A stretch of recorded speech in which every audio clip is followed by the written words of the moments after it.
¿Sabía usted? Una presentación de Predica la Palabra.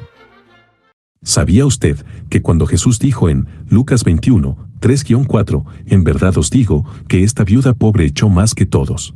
Porque todos aquellos echaron para las ofrendas de Dios de lo que les sobra, mas esta, de su pobreza echó todo el sustento que tenía. No estaba motivándonos a imitar el ejemplo de ofrendar de la viuda, sino denunciando un sistema religioso corrupto, que contra la palabra de Dios, de cuidar, proteger y velar por las viudas y los huérfanos, es capaz de tomar de ellos todo lo que tienen para su propio sustento, en vez de cubrir sus necesidades. Estudiando el contexto del pasaje, en el capítulo anterior vemos cómo Jesús ha estado denunciando el sistema religioso hipócrita de su tiempo, y ahora nos muestra un claro ejemplo de la corrupción y falsedad de los líderes religiosos. Dios no quiere que demos todo lo que tenemos para nuestro sustento y el de nuestra familia al templo, al pastor o líder religioso, antes bien desea que cada quien ofrende con alegría, no por obligación y no por necesidad. Generalmente este pasaje se toma como un ejemplo ideal de ofrendar. Pero si leemos con atención, veremos que Jesús no alaba la manera de ofrendar de la viuda, tampoco les dice a los discípulos que hagan ellos lo mismo. Sería lógico pensar que si era bueno y noble para la viuda, debería ser bueno y noble para ellos también, pero sin embargo, no les dice que la imiten. Tampoco condena la forma de dar de los otros, simplemente hace una comparación, y les dice que ella echó más que todos, porque para ella el precio de la religión fue mayor que para los demás. Tampoco nos dice cuáles fueron sus motivos para dar, si fue gratitud y verdadera adoración, o sentimiento de culpa, necesidad de perdón, de salvación, de sanidad o de multiplicación. En el verso 2, la palabra en el original griego que se utiliza para designar a la viuda equivale a pobre, pero luego de echar su ofrenda, verso 3, la palabra con que Jesús designa en griego a la viuda equivale a desposeído, mendigo o limosnero. Ese fue el costo de ofrendar para ella. Siendo Dios un Padre amoroso, ¿será esto lo que Él quiere para sus hijos? Especialmente para una hija pobre. En los versos anteriores Jesús ha estado condenando el sistema y los líderes religiosos de Israel por su corrupción y su avaricia. Esto lo vemos en Lucas 20, 46 y 47 y los pasajes paralelos en Mateo 23, 1 al 39 y Marcos 12, 38 al 40, y allí señala cómo los fariseos y escribas devoraban las casas de las viudas, lo que quiere decir que las oprimían en vez de ayudarlas como era el mandamiento de Dios. Pero, volviendo a la viuda, ¿es este el modelo bíblico para ofrendar? Definitivamente no. Dios no quiere que una persona se despoje de todo lo que tiene y lo dé al templo, quedándose sin medios para subsistir, ni suplir las necesidades de los suyos.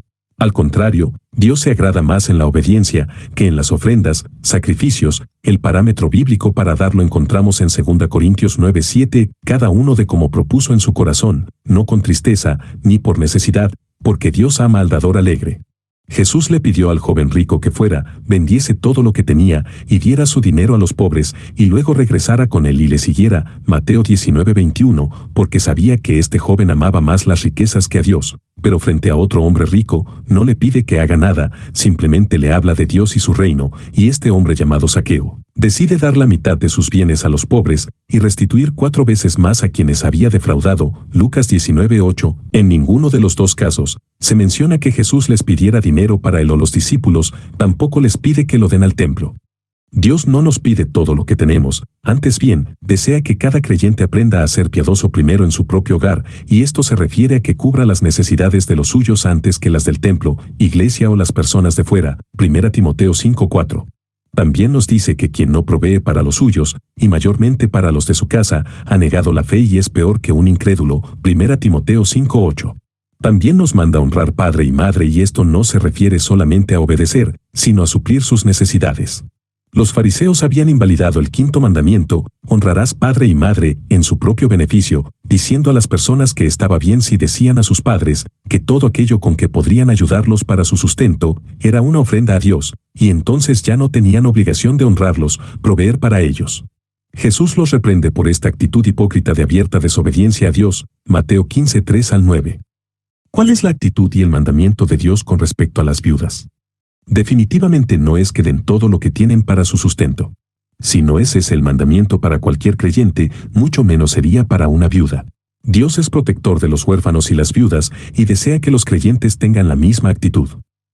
En el libro de Santiago se nos dice que parte de la religión pura y sin mancha delante de Dios es visitar a los huérfanos y a las viudas en sus tribulaciones, Santiago 1:27, y esto no solamente para orar por ellos y darles palabras de ánimo, sino para cubrir sus necesidades, Santiago 2:15 al 16. La intención de Dios nunca ha sido que los predicadores pidan a las viudas que hagan un acto de fe, dando de lo poco que tienen, para sostener ministerios o iglesias, sino al contrario, que el ministerio o iglesia cubra las necesidades de las viudas y los huérfanos. Jesús pronunció juicio contra los fariseos y escribas que abusaban económicamente de las viudas, Mateo 23:14, y en este pasaje de Lucas 21:3 al 4, se presenta este caso como una denuncia de un sistema religioso corrupto que es capaz de tomar todo lo que una viuda pobre tiene. No es un ejemplo a seguir, y sería interesante que si algún predicador lo ve y lo enseña como ejemplo a su congregación, él mismo fuera el primero en seguir el ejemplo y dar todo lo que tiene, y quedarse sin ningún bien a su nombre, sin un salario mensual, sin dinero ni medios para su subsistencia, ni la de su familia, pues si es bueno y noble para la viuda, debería ser bueno y noble para él también. Es seguro que ningún predicador interpreta este pasaje como ejemplo para su vida personal. El objetivo de la iglesia es proteger a los desamparados, no quitarles los pocos medios de subsistencia que tienen. Para Dios obedecer es mejor que ofrendar, no quiere decir esto que no debemos ofrendar y contribuir para la obra de Dios, misioneros, ayuda a los necesitados, mantenimiento de la iglesia, sueldos administrativos y pastorales y escuelas bíblicas, distribución de Biblias y material evangelístico, etc. Parte de obedecer a Dios es ofrendar con alegría, no con tristeza o por obligación, presión del pastor o líder, y no por necesidad, para comprar prosperidad, perdón o salud. Pero ofrendar no sustituye obedecer a Dios, debemos cubrir las necesidades de nuestra familia y las de los necesitados, pobres, huérfanos y viudas. No debemos invalidar los mandamientos de Dios por seguir tradiciones de hombres. Bendiciones. Esta fue una presentación de Predica la Palabra, publicado originalmente el 5 de mayo de 2016.